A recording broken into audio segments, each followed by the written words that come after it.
Olá, meu nome é Sayonara, sou professora de Ciências do Fundamental 2 e essa aula é uma aula complementar para os meus alunos de Ciência do 7º ano do Centro Educacional ERLAC.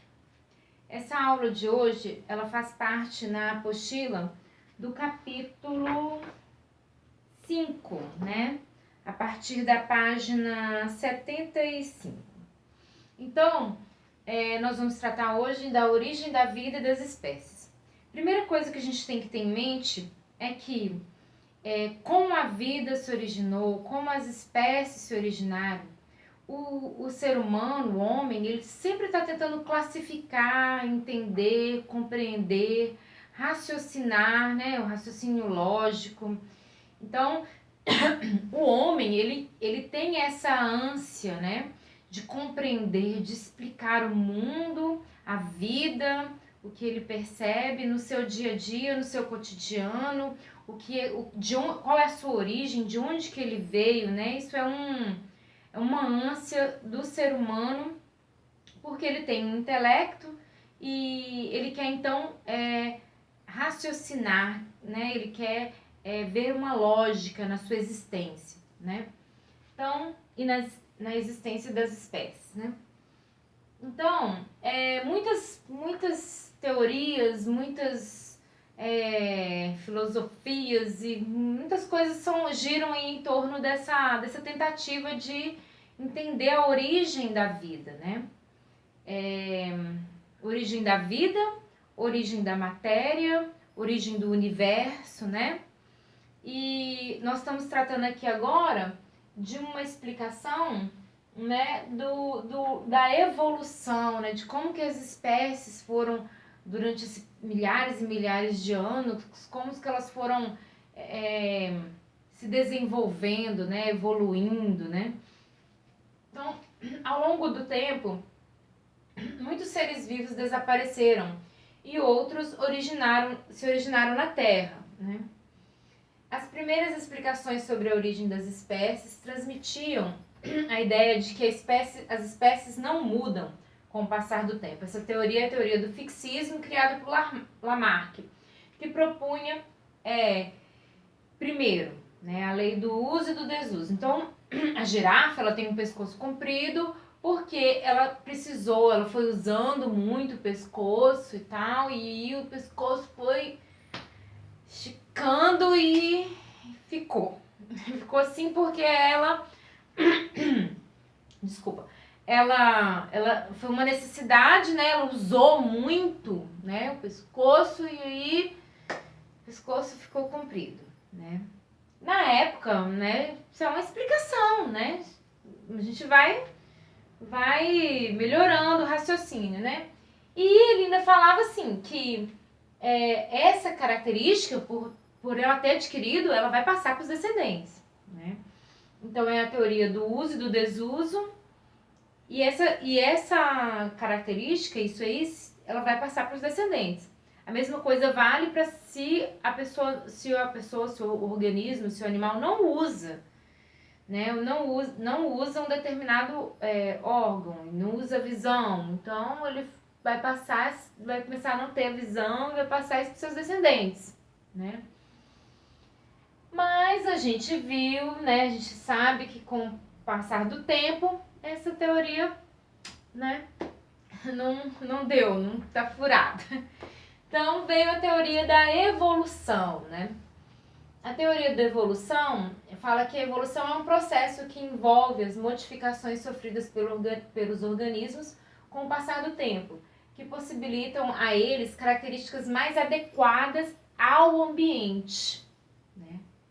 Então Darwin, né, que foi o autor da Origem das Espécies, né, um livro que ficou muito famoso, né, ele afirmou que as mudanças ambientais do ambiente é que define quem vai sobreviver, né?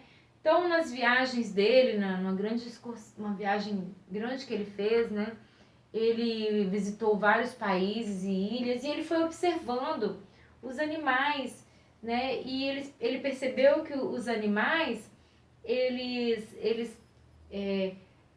vão se reproduzindo, seu ciclo de vida, vão explorando ambientes e tal. E aí, né, ele imaginou, mas alguma coisa acontece que em algum lugar, né, aquele animal não consiga sobreviver, ou que os animais são selecionados naquele ambiente por conta de uma característica ou de uma situação nova, né, que aconteceu, né? Então vamos dizer assim, vários animais habitam uma ilha, né? Várias aves estão ali numa ilha e de repente, por conta da falta de luminosidade, aconteceu alguma situação na atmosfera terrestre, no clima, que determinados tipos de planta morrem ali naquele lugar e não tem mais aquela planta. Se algumas espécies elas usavam, né, se as aves usavam aquelas plantas para se alimentar, ou se uma determinada espécie de ave só se alimentava daquela planta, então para ela, né, é o fim, né? Porque a planta morreu, ela só se alimentava dela, já era. Mas se uma outra espécie, ela tem um hábito alimentar mais variado, né, se alimenta de várias espécies de plantas, então ela está mais apta a sobreviver naquele ambiente, daquele novo ambiente, naquela nova situação, né? Esse processo é chamado de seleção natural.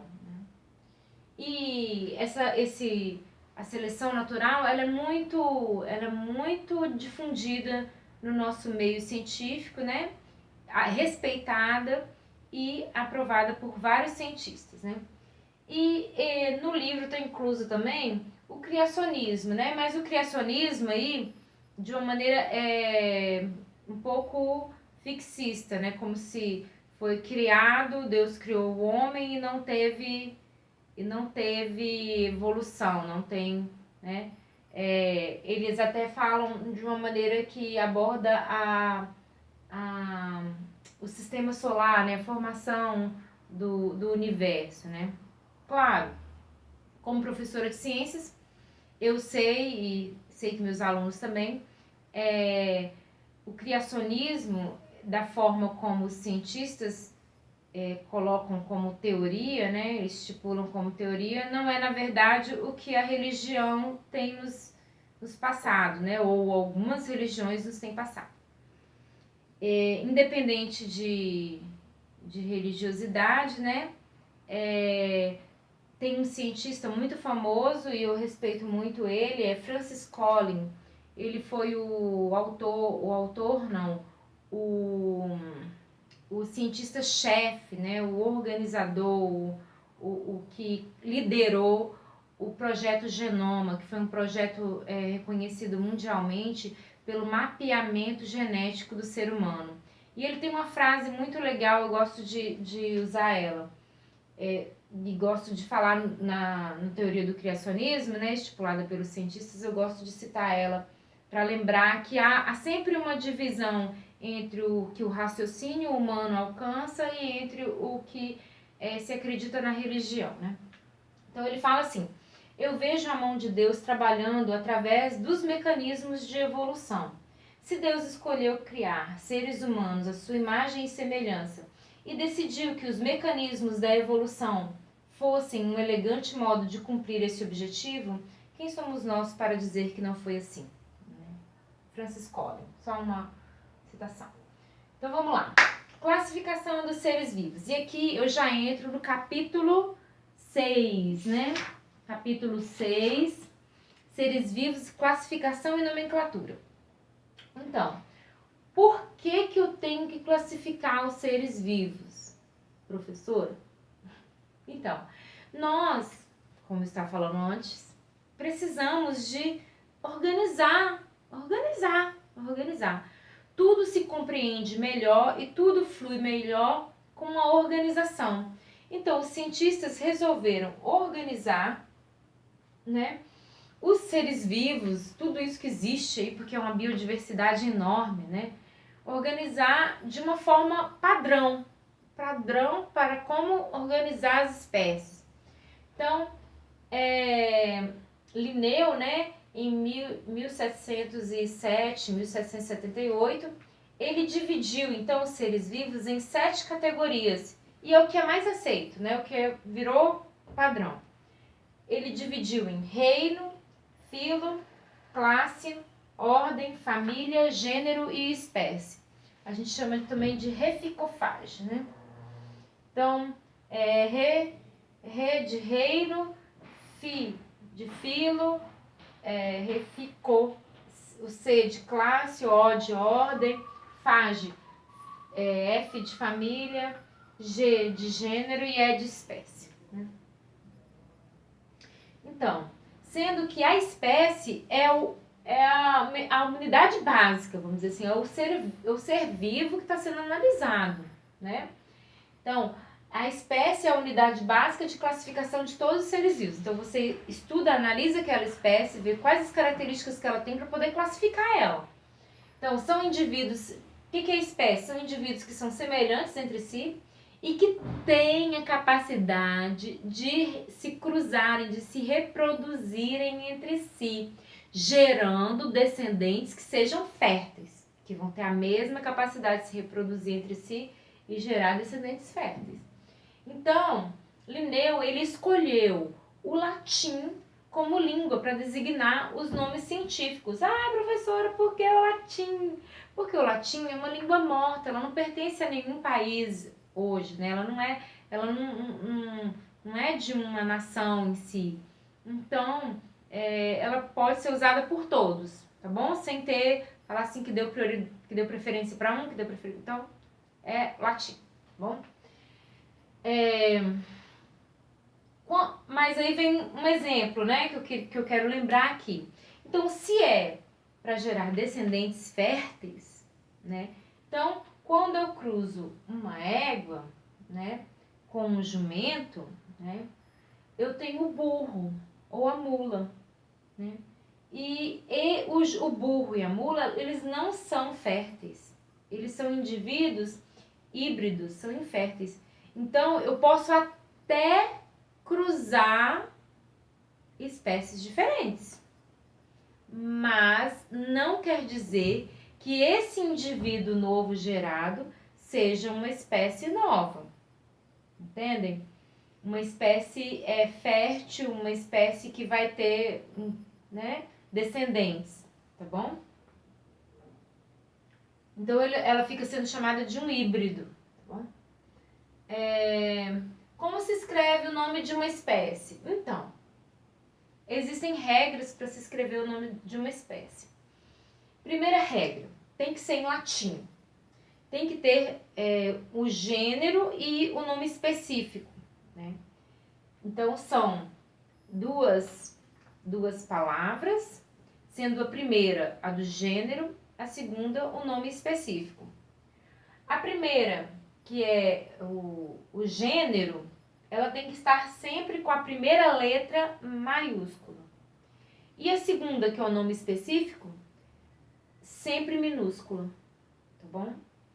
Os escritos devem ser em itálico, sublinhado ou negrito.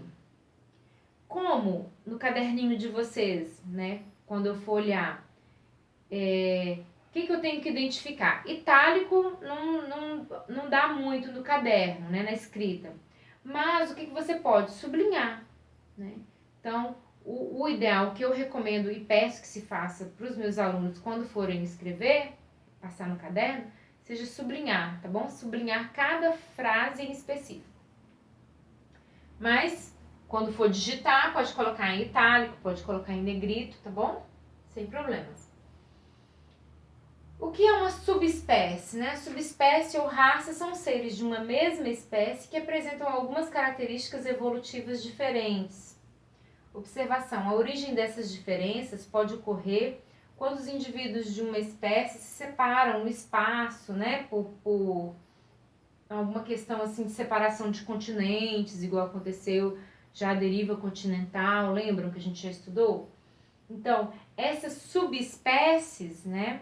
Elas, por causa do tempo, dos longos, né, anos separadas, alguns genes vão se manifestando de maneira diferente naquelas espécies que ficaram num lugar A, num lugar tal, e outros genes vão se manifestando de maneira diferente na espécie que ficou na outra área, né? Então, isso pode gerar características diferentes, podem aparecer características diferentes que vão se perpetuando naquela espécie durante os milhares de anos. E aí você começa a ter uma subespécie, né? É o caso, por exemplo, do pinheiro negro, né? Que aí, por conta da separação, veio o pinheiro negro austríaco, pinheiro negro turco, né? Foi criando algumas diferenças, algumas características diferentes que foram sendo passadas, né? Que foram durante as gerações, né? Uma das grandes tragédias de nosso tempo é a impressão criada de que ciência e religião precisam estar em guerra, né? É uma outra frase de Francis Collins, aqui é a foto dele, a imagem dele, né? Então, por aqui eu acabo então a aula de hoje, né? Dando só essa ligeira introdução a esse conteúdo, né? E lembrando, essa aula é uma aula complementar, é uma oportunidade que vocês têm de poder estar revisando a matéria, né? Tendo disponível na forma de vídeo, tá bom? Tchau, até a próxima!